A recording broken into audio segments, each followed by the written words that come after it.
¿Alguna vez habías escuchado hablar del término ortorexia?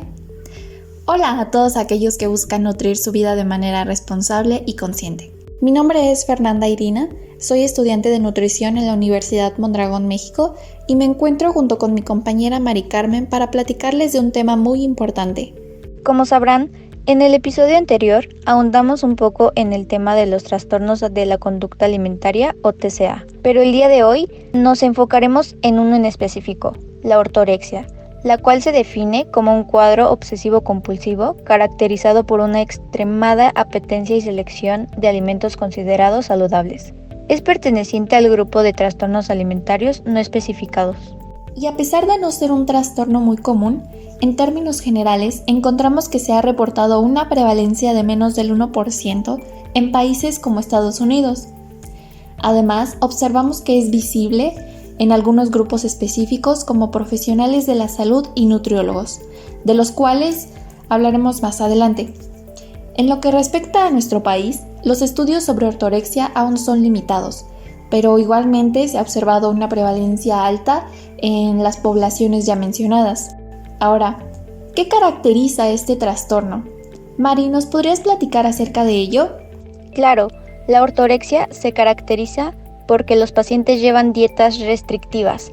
La forma de preparar sus alimentos es bastante específica y evitan a toda costa alimentos que podrían contener ingredientes poco saludables o considerados dañinos como colorantes, conservantes, pesticidas, ingredientes genéticamente modificados, grasas poco saludables y contenidos excesivos de sal, azúcares y otros componentes. Por lo tanto, el paciente con ortorexia tiene la convicción de que está realizando lo mejor para su salud. Sin embargo, hoy en día resulta difícil no encontrarse con alimentos que no contengan este tipo de ingredientes.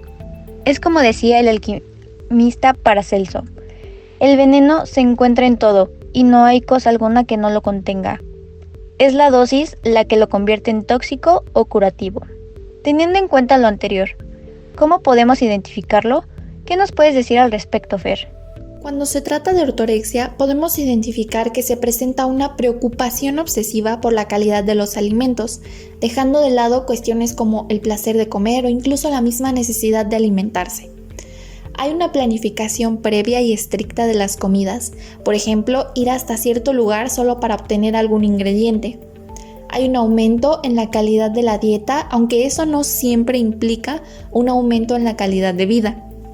Los pacientes se aíslan y abandonan sus actividades cotidianas por priorizar los hábitos alimenticios. Un ejemplo sería negarse a salir a comer con familia o amigos. También observamos sentimientos de superioridad, placer y aumento de la autoestima como resultado de llevar una dieta correcta ante otros que no la llevan.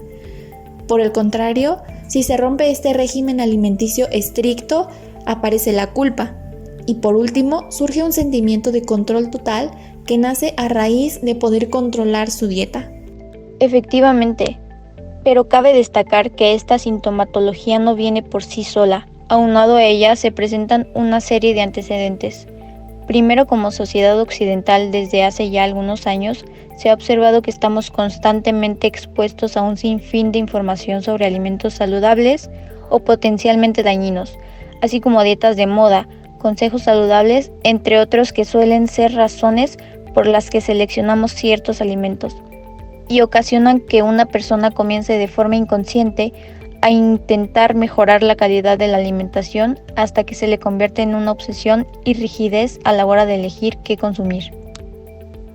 Aunque otro aspecto muy importante que hay que tener en cuenta para que este y cualquier otro trastorno se desarrolle son los factores de riesgo, profundizados en el episodio anterior, pero que se refieren a la combinación de factores psicológicos, familiares, individuales, socioculturales e incluso genéticos que hacen mucho más vulnerables a algunos individuos.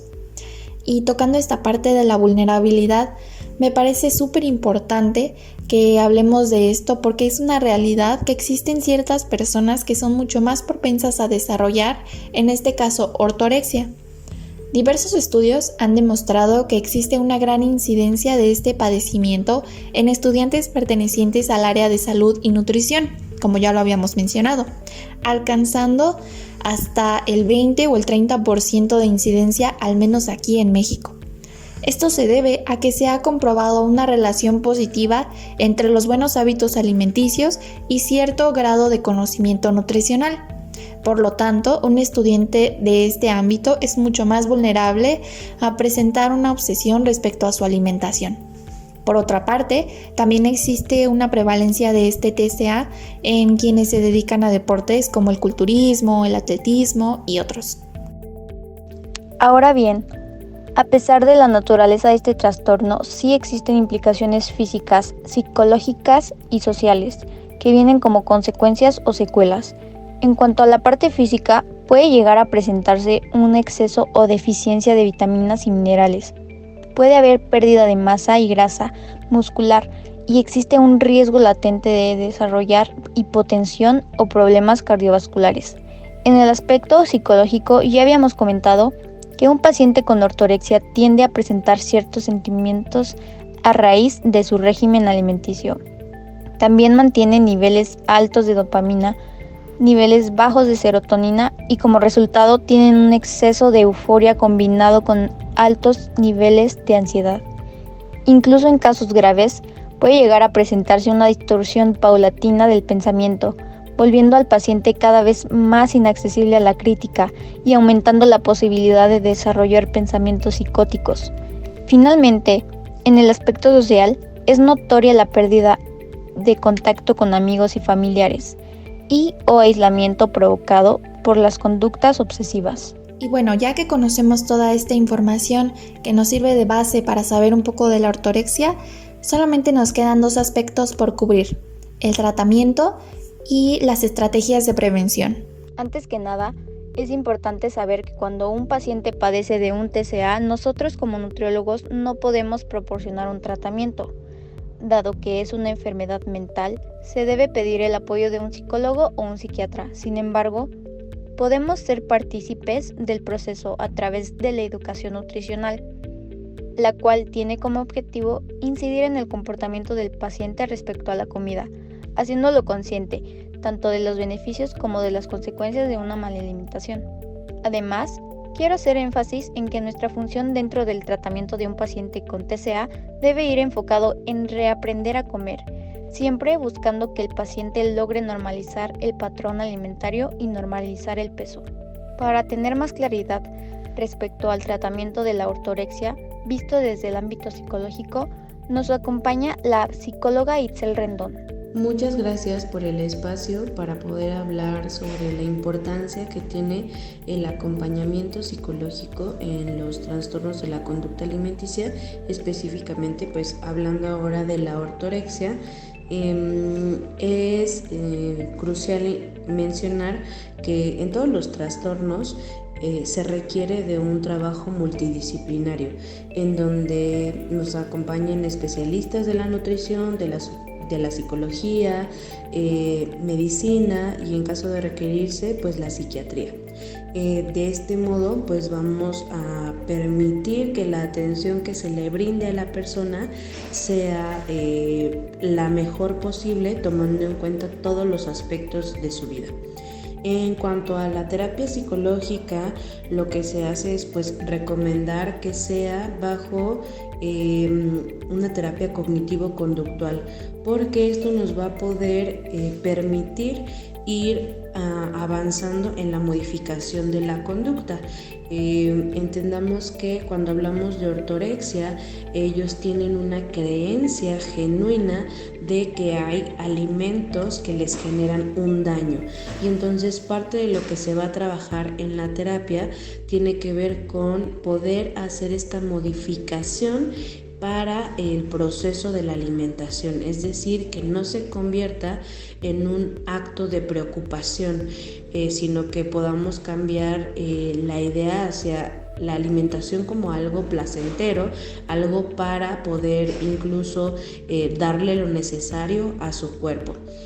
Y Este punto va a ser muy importante, pero también es cierto que va a ser difícil, pues la creencia está muy arraigada, es algo con lo que han ido creciendo durante un tiempo, y entonces hacer esta modificación implicará pues cuestionar e indagar de dónde parten estas creencias, cuáles son los miedos, en dónde se origina, para entonces así cambiar la perspectiva y empezar a hacer una modificación de la conducta. También nos acompaña la nutrióloga Jimena Fernández para hablar desde el punto de vista nutricional. Adelante. Hola, buenas tardes, ¿cómo estás? Pues mira, es muy importante para el manejo de pacientes con ortorexia el abordaje multidisciplinario. Y bueno, debe de incluirse no nada más la nutrióloga, sino un psicoterapeuta, un médico. Y bueno, la ortorexia, como bien saben, es un trastorno que consiste en la obsesión por comer saludable o eliminar ciertos grupos de alimentos que piensan que pueden hacer daño. Normalmente esto ocurre en pacientes jóvenes, ¿no? En la adolescencia o adultez temprana. Y ocurre también muchas veces en pacientes que pueden llegar a tener o que tuvieron alguna enfermedad, por ejemplo cáncer, y que eso hace que se obsesionen un poquito con el tipo de alimentos que pueden o no pueden comer. Una característica importante es que normalmente tienden a eliminar grupos de alimentos, y bueno, para poder hacer como el diagnóstico necesitamos determinar que la paciente pase al día más de 3 horas pensando qué va a comer, ¿no? O sea, esto digamos que no solamente va a afectar su calidad de vida, sino que va a afectar su vida social. ¿Por qué? Porque no puede ir a muchos lugares y comer lo que le estén ofreciendo en muchos restaurantes. O sea, tiene que planear perfectamente qué va a comprar, dónde lo va a comprar, en qué restaurantes va a comer, qué tipo de alimento va a elegir, y bueno, eso restringe muchísimo su vida. Y el papel de nutriólogo en particular pues consiste en la educación, ¿no? O sea, principalmente queremos que la paciente aprenda la importancia de cada uno de los grupos, qué tipo, o sea, que pueda distinguir, ¿no? O sea, que no hay por sí mismo ningún alimento que sea particularmente malo, salvo algunas excepciones, ¿no? Por ejemplo, en caso de alergias, pues obviamente ahí sí debemos de restringir el alimento. Pero si no hay malestar, intolerancias o algún tipo de alergia, no hay por qué o no hay necesidad de restringir ciertos grupos de alimentos. Y bueno, hay que como que nutriólogo es muy importante que tratemos de educar en esta parte a la paciente, de hacer conciencia, pues que todos los alimentos pueden caber en un plan de alimentación.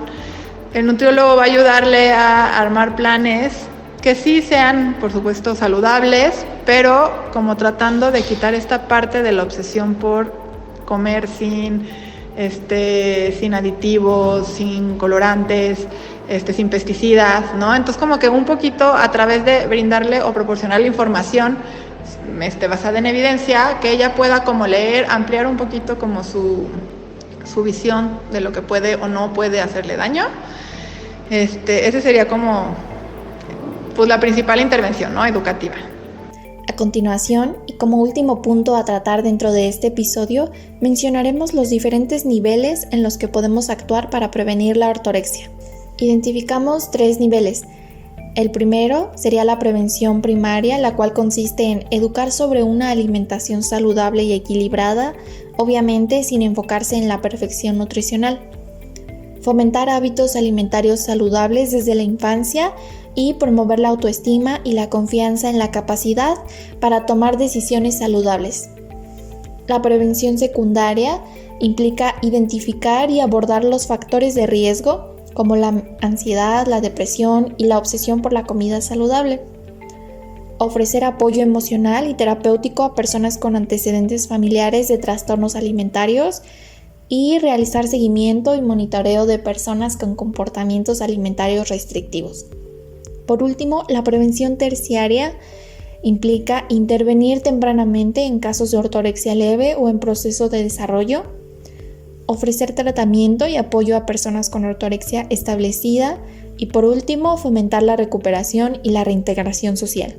Y hemos llegado al final de este episodio. Para cerrar, quisiera agregar 2 comentarios finales de nuestras invitadas especiales y recordarles a todos los que nos escuchan que si bien este podcast fue hecho con información fidedigna, nuestra recomendación es siempre acudir con un profesional de la salud para resolver inquietudes y solicitar apoyo en el caso de requerirlo.